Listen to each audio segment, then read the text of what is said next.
the knowledge of the impersonal Brahman. As a Brahman realized soul, she was freed from the designations of the materialistic concept of life. Thus, all material panges disappeared and she attained transcendental bliss. Text 27. Situated in eternal trance and freed from illusion, impelled by the modes of material nature, she forgot her material body, just as one forgets his different bodies in a dream. Text 28. Her body was being taken care of by the spiritual damsels created by her husband, Kardama, and since she had no mental anxiety at that time, her body did not become thin. She appeared just like a fire surrounded by smoke. Text 29. Because she was always absorbed in the thought of the Supreme Personality of Godhead, she was not aware that sometimes her hair was loosened or her garments were disarrayed. Text 30. My dear Vidura, by following the principles instructed by Kapila, Devahuti soon became liberated from material bondage and achieved the Supreme Personality of Godhead as Super Soul without difficulty. Text 31. The place where Devahuti achieved her perfection, my dear Vidura, is understood to be most sacred spot. It is known all over the three worlds as Siddhapada. Text 32. Dear Vidura, the material elements of her body have melted into water and are now flowing river, which is the most sacred of all rivers. Anyone who bathes in that river also attains perfection, and therefore all persons who desire perfection go bathe there. Text 33. My dear Vidura, the great sage Kapila, the personality of Godhead, left his father's hermitage with the permission of his mother and went towards the northeast. Text 34. While he was passing in the northern direction, all the celestial denizens known as Charanas and Gandharvas, as well as the Munis and the damsels of the heavenly planets, prayed and offered him all respects. The ocean offered him oblations and a place of residence. Text 35. Even now, Kapila Muni is staying there in trance for the deliverance of the conditioned souls in the three worlds, and all the acharyas and great teachers of the system of Sankhya philosophy are worshipping him. Text 36. My dear son, since you have inquired from me, I have answered, O sinless one. The descriptions of Kapila Deva and his mother and their activities are the purest of all pure discourses.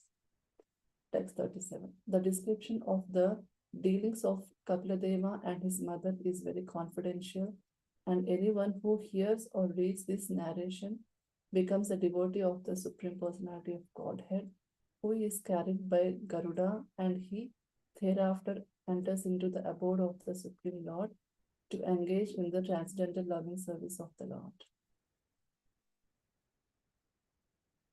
Thank you, Prabhuji. Hare Krishna. Yeah. Thank you so much, Bhajan Mataji. Hare Krishna. We'll offer brief prayers and we can get started. Om Ajnanatimirandasya Jnananjana Chakshurunmilitam Yena Tasmai Shri Gurave Namaha Namam Vishnupadaya Krishna Prasthaya Bhutale Srimate Bhaktivedanta Swaminiti Namine Namaste Saraswati Deve Gauravani Pracharine Nirvishesha Shunyavadi Paschata Desatarini Jai Shri Krishna Chaitanya Prabhu Nityananda Sri Advaita Gadadhara Srivasadi Gaura Bhakta Hare Krishna, Krishna Krishna, Hare Hare, Hare Rama, Rama Rama, Hare Hare. Okay. So we're in the last section of the 33rd chapter of the third canto. In fact, we are in the last section of the whole third canto. So we had in several chapters, like about 9 chapters now, the teachings of Kapil Dev. So Since it's the last chapter of these teachings, I'll briefly touch on what all we heard so far before we go to the 26th verse. So, in terms of teachings of Lord Kapildev, we heard after Kapildev's father went to forest, then Mother Devahuti asked Kapildev few questions. Totally, they summarized as 7 questions in this section that led to the teachings of Kapildev, who gave the teachings of Sankhya and Bhakti for the benefit of all of us. Externally, he's talking to his mother, but they're for our benefit. So, first question she asked was, I'm bewildered by your Maya. Please dispel my illusion. Please take away my Maya, like that. Then, in return to the response to that, in the 25th chapter, Kapildev discussed Adhyatmika Yoga. And he said, I will describe you Adhyatmika Yoga that consists of Sankhya Yoga and Ashtanga Yoga and Bhakti, which is as a solution for this Maya to be gone, like that. But out of them, the most superior is Bhakti process, like that is described. And then he described wonderful characteristics of who is a devotee, who is a sadhu, like that in that chapter. Following that, what is the best way of bhakti to perform to attain you easily? She was asking Mother Devati. That's the second question. And the answer also is in that 25th chapter only. He says, best thing to do is bhava bhakti. Bhava bhakti means doing bhakti with spontaneous emotions. But not many of us may be at that stage where we have spontaneous emotions for Krishna to serve him like that. Then what to do? Then if we're not qualified, we should do Vaidhi Sadhana Bhakti. What is Vaidhi Sadhana Bhakti? Vaidhi Sadhana Bhakti means following rules and regulations in engaging in our senses and mind in service of Krishna. And how do we do that? With the guidance of a spiritual master, um, who guides according to the scripture for us. So by following that, even though I don't have love for Krishna so much now, but just by following the order of my spiritual master and by engaging in bhakti process of chanting, hearing, remembering, like that, then naturally I will develop the spontaneous emotions of bhava at some point in time.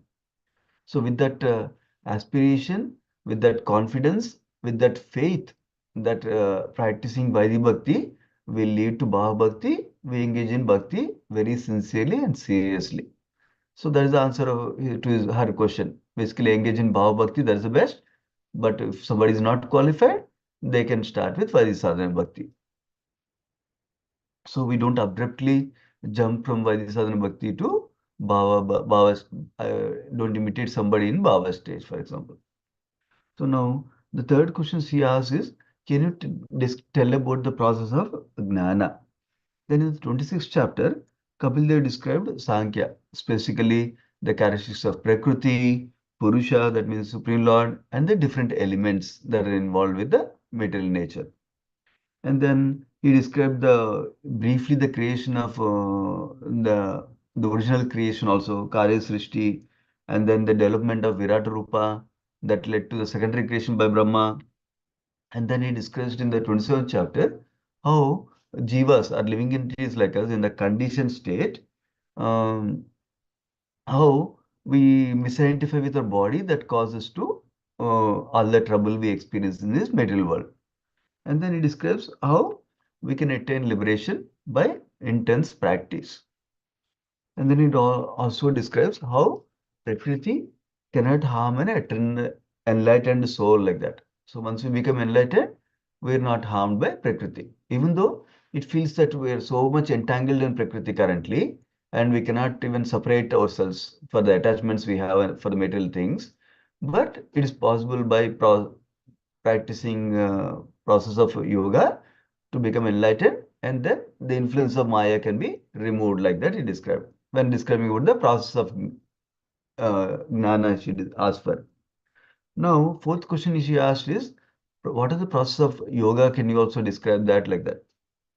Then, briefly, Kapil Dev described the limbs of Ashtanga Yoga. That means 8 limbs of Ashtanga Yoga, like we discussed in 6th chapter of Bhagavatam also. Then he describes how one of the stages of Ashtanga Yoga is meditating on Supreme Lord's form. That's called Dharana. And then Dhyana follows. So he describes the Supreme Lord's beautiful form. And then Remember, after dharana is a meditation on the full form of the Supreme Lord. The next stage of Ashtanga Yoga is dhyana, that means specific limbs of the Lord. So he starts to describe the specific limbs of the Supreme Lord also in that section. And then he describes the understanding of a yogi also. Following that, the fifth question that Mother Devhuti asked is, can you please describe path of bhakti in detail? So he started with saying that I will describe Adhyatmik Yoga and how Bhakti Yoga is the best. And then he described the Jnana or Sankhya. And then he described Ashtanga Yoga. Then she is asking about Bhakti again to emphasize. So then he describes about various classes of bhakti. In fact, bhakti can be performed by people who are in sattva guna, mode of goodness, or rajoguna, people in mode of passion, or tamoguna, mode of ignorance. So bhakti is pure, transcendental. But we may be in different modes while approaching bhakti in a different way, like that he described.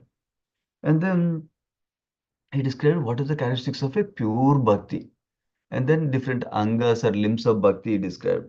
And then he described the danger of offenses in performing bhakti that we heard, probably you remember from Himanshu Prabhu's class. That so many, we'd be very careful about offenses in performing bhakti like that. And then following that, the sixth question was nature of time. Can you describe the nature of time?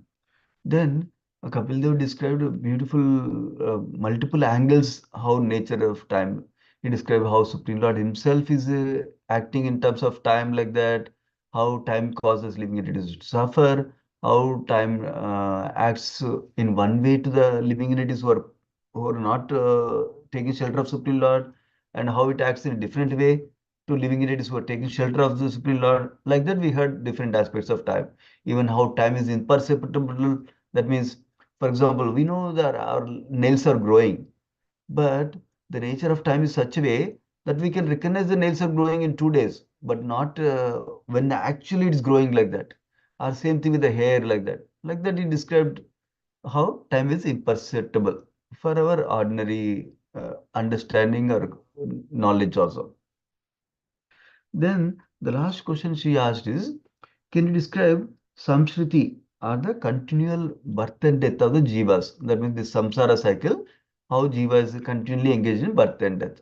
That is the last section answers that Kapil Dev gave us. So in that spanned like 3 chapters. In the 30th chapter, we heard about the how Jiva will experience pains in different stages of life. How we saw the video, how in birth stage somebody is experiencing pain, and then we heard about how pain in the youth, pain in the old age, and pain in the death. Harinam Kirtan Prabhu was showing videos about pain in death, and then pain further if somebody is sinful, how is the pain in the hell for people who are materially attached like that? Because materially attached person normally engages in sinful activity. That's how they are connected to the suffering in the hell. Then the 31st chapter also described about the more details about the birth process itself and the pains in the birth, and then prayers of the jiva within the womb. If a jiva happens to be a devotee, how he prays at that time in the womb also is discussed in that chapter. And following that, the 32nd chapter, the chapter before this, we heard about the characteristics of sakama karma. That means those who are materially attached, those who want some fruits from whatever they are doing, even though they are following Vedic scriptures. And then the we heard and then we heard how some of these living entities will elevate all the way up to Brahma Loka, but they'll come back again unless they become devotees by taking a bhakti. Then they will go from there to Supreme Lord also. And then we heard about the superiority of Bhakti Yoga again to Panchlan. So that it's clear. Even though we heard about Jnana, Ashtanga Yoga, Bhakti, emphasis is given again that Bhakti is the superior path to follow. And Kapil Dev reaffirmed to Mother Devhuti that you should follow Bhakti like that. And then in this chapter, we heard Mother Devhuti sharing her realizations in terms of prayers, appreciating her own son as a Supreme Lord. We heard prayers. And then uh, in this particular section, we're also hearing how Mother Devhuti perfected her life.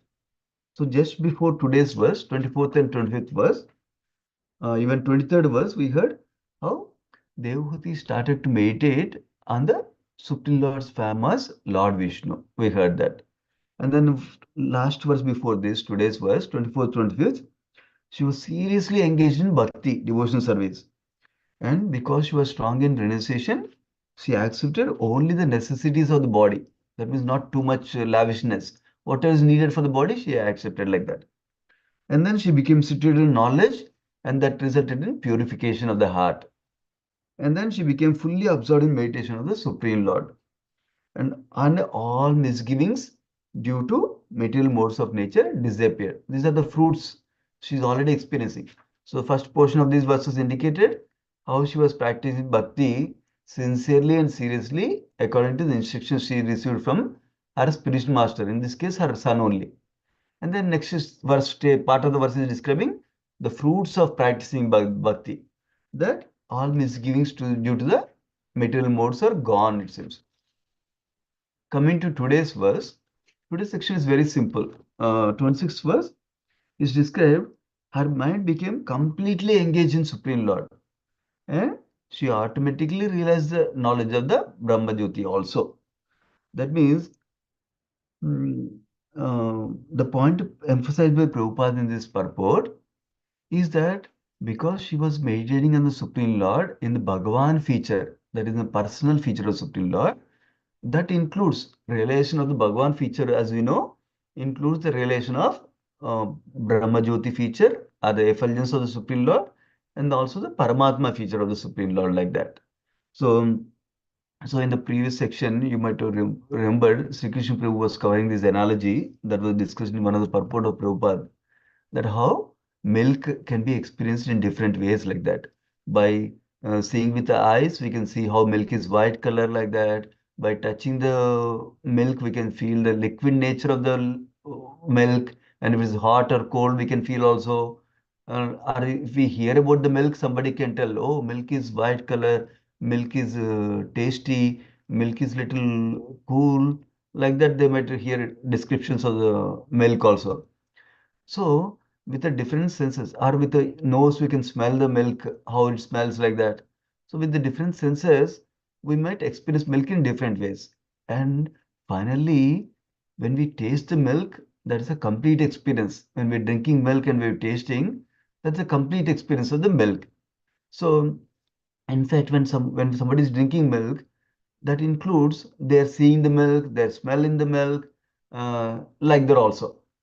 In the similar way, how when tasting milk, drinking milk gives a complete experience of the milk. When somebody is engaged in bhakti process and engaged and realizes Bhagwan features of Supreme Lord, that includes the lower realizations of Brahman realization and Paramatma realization also. So that we can propose emphasizing that aspect in this purport, in this one and next one also.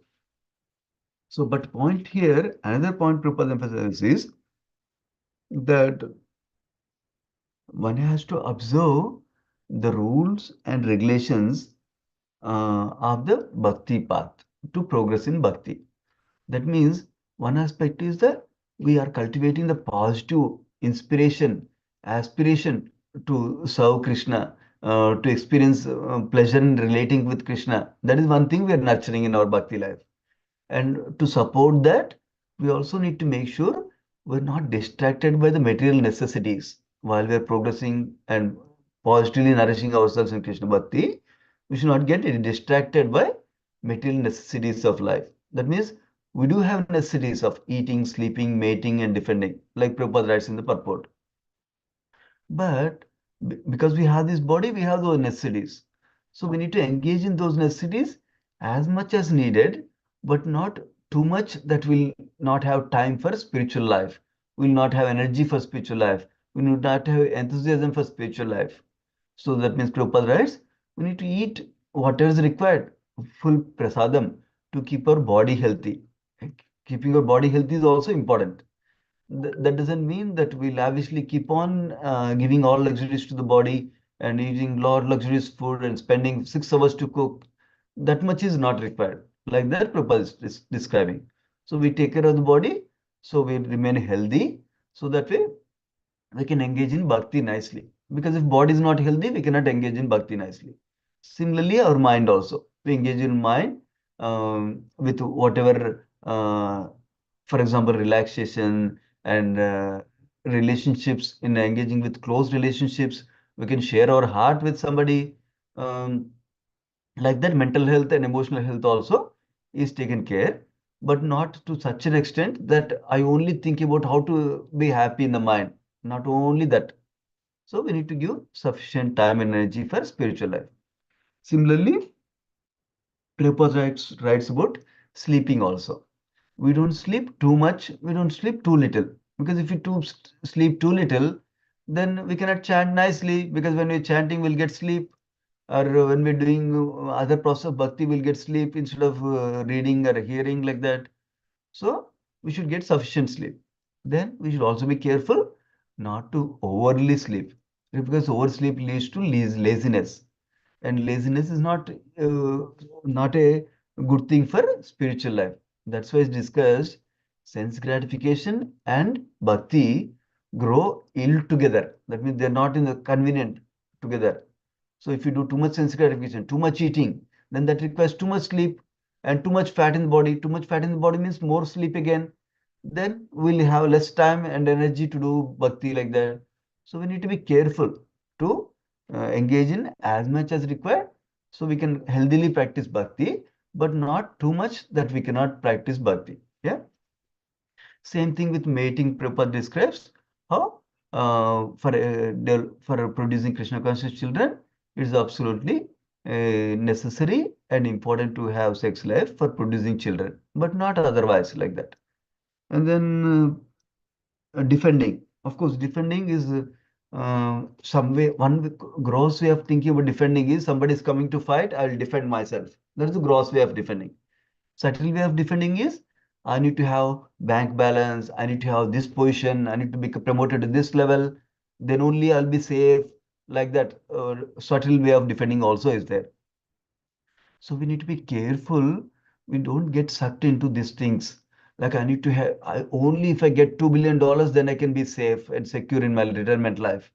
So we need to plan in such a way that we can retire nicely, financially sound, not like we need to depend on somebody else. We need to plan our finances for retirement properly. But that doesn't mean that we need to work like a donkey for 16 hours a day like that. We don't need to. We take the advice of a financial mentor, for example, who knows finances, and structure our life and finances in such a way that we don't get into risky path of investment. We don't get into too much safe that we don't get any interest at all like that. So financial mentors can help us to design our life in such a way that we can retire safely, soundly, but not waste too much of our life in just engaging in economic development only like that. So that's a defense also. We need to keep balances in bank. We need to plan for future, for children, marriage, for example, or our retirement, for example. All that is important. But our current life should not be wasted only for that goal, because the ultimate goal of life is to achieve spiritual perfection. So that's what Prabhupada emphasizes this purport. This purport is important. When you get time, you can read it. 26th purport in the 33rd chapter. I'll send it to you also along with the recording today. So the rest of verses are simple, that is describing two main things. How Mother Devahuti achieved perfection by following her speech master directions, and how Kapil Dev left this planet. Those are two broad areas we will cover. Okay, not much explanation there. We'll just cover the storyline. So here 27th was saying Mother Devahuti was situated in eternal trance, and she was freed from illusion from modes of material nature. And she forgot her material body, just as one forgets his different bodies in a dream, because she was so focused in bhakti, so focused in absorption of Krishna, she did not pay so much attention in taking care of the body, it seems. What is the lesson for us from us? For us, let us say I'm too much engrossed in this enjoyment, this enjoyment right now. We need to increase a little bit notch of our spiritual practices, Tivra Bhakti. Then that will help us to not pay so much attention to that enjoyment, this enjoyment like that. That is a lesson we can take. Again, not to mean to disregard the bodily needs. Body should be healthy. That should be taken care of. Proper healthy diet, proper healthy exercise, those are needed, but only to the appropriate level. Yeah. So that way we can take care of spiritual life nicely. Then coming to the 20th verse, her body, remember Kardamani appointed so many damsels who could take care of Devahuti. They are taking care of her, it seems. Interestingly, the analogy is given is how she appeared just like a fire surrounded by smoke, it seems. Meaning, uh, even though she was she was being given by luxuries by damsels, the maid servants that who are there, but she was focused purely in bhakti and meditation of the Supreme Lord. That's why externally she appears luxurious, but internally she's absorbed in spiritual life, focused on Krishna or Vishnu in this case. Yeah, that's how she's being compared like that. She's pure, even though externally she's experiencing all the luxuries of the life. Then the next verse, 29th verse, because of her complete absorption in Krishna or Vishnu, she was not aware of the body, how is looking, how the hair is loose, and how her garments were decided like that, it seems. So Prabhupada writes, when somebody takes to bhakti with full attention, full seriousness, full sincerity, Krishna will maintain their body also, not just them going back to Godhead, but he supplies the material necessities also for a devotee. That is the point Prabhupada writes in the purport. Now, Devahuti soon became liberated and she achieved Super Soul without difficulty, is described. And then one point Gauranga Darshan Prabhu stresses in this section is how we might have an idea. Pure devotee means he needs to go back to Godhead like this. He needs to leave this body like that. But that is only our thought process. But pure devotees are coming from spiritual world, and Supreme Lord comes from spiritual world. But they can to choose different roads how they go back to spiritual world. That's up to them. We only have misconception that they should go like this only like that. So we should not get bewildered by how Mother Devahuti left the planet like that. So the prelude for the next section, the palace where Devahuti left this world and achieved the perfection is called Siddhapada, it seems. That's the name of the place. And then dear Vidura, how she left all the material elements of her body melted into water and became a flowing river, it seems. And that became a holy river for anybody who takes bath there. Some time ago, when we were doing this section, about 1 year ago, I think, somebody was asking, what is this holy river? Where is it? Can I know? I also don't know. I never heard about where is this holy river? What is the name of the river? I also don't know. Going to 33rd verse. So then, so after describing Mother Devahuti's perfection in life, then it switches to Kapil Dev, how he left the world like that. It's described Kapil Dev left his father's hermitage with the permission of his mother and went towards the northeast. Remember, Bhagavatam is not chronological. Just now, previous verse we heard, Mother Devahuti already left the planet, already achieved perfection. Now we are hearing Kapil Dev took permission from Mother Devahuti. So it's just a description of different section. First section was how Mother Devahuti achieved perfection. Now, how Kapil Dev left back to spiritual world. It not necessarily their chronological order. Yeah, that's how we can remember. Then 34th verse is described. He was passing in the northern directions.